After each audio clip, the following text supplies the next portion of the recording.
The order was late and I was talking to the customer care executive, and meanwhile the delivery person just did this.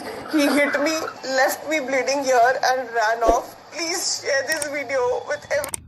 Let me tell you the story, the entire story. I ordered food from Zomato because I was working since morning, and then I ordered around 3:30, which was supposed to get delivered by 4:30, and I did not get my order on time, so I was constantly, following up with Zomato team, like either give me a free delivery for the same or just cancel, because this is not the thing. You promise something and you deliver something else. So that thing happened, and then the Zomato delivery guy came here. What he did was, he was so rude. He was so freaking rude. And because I have sushi with me, so I usually don't open my full door. So I was just talking him through a small slit from my door. And I just told him, Bhaiya, you wait, because I need to check with the team. Either they'll make it free or I don't want the order. And I already gave him the choice, like, I don't need the order, so you just take it. I am okay. But he refused to take the order back. And then again, he started screaming at me, bloody, I'm your slave or what? You are asking me to wait for such a long time, what the hell? And so it was really threatening for me, and I got scared and I tried shutting my door so that, he could not harm me. But before that, he pushed the door, and he was so huge. He pushed the door and he just snatched the order from my table. That is, he entered my house and then he punched me on my face so that I don't get back to him, and he ran away. And sadly, nobody in this premises care to hear anything happening. Nobody responds to any such thing happening. And being the single girl staying, it is so dramatic. Like, people do not come up to you, so which is insane. So guys, after that thing happened, I am at the hospital, and this is my current situation. And it seems like after the x-ray, my bone is broken.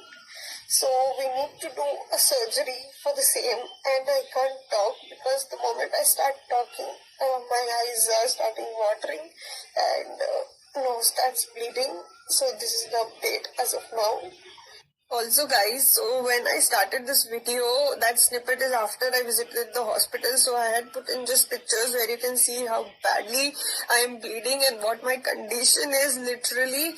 And I am able to talk right now just because I had been to the hospital and they gave me some high antibiotics and painkiller. I am able to talk this much. And also, thank you so much for Bengaluru, Karnataka police. Like, the police station I visited, they were like so humble and gentle, and they literally took care of my concern and they listened to me. And, I was so scared after the incident, what happened. So they were like, till the time we are alive, madam, you did not worry about whatever is going on. So that's the update, and I have all the FIR copy and the doctor prescription where it says it is a major damage which has happened to me. And you guys know me, like I being an influencer and face for you guys. If this gets ruined for me, I don't know what next stands there for me, but I would love if you guys really support and share this video as much as possible so that this does not happen to anybody out there. And thank you so much for watching.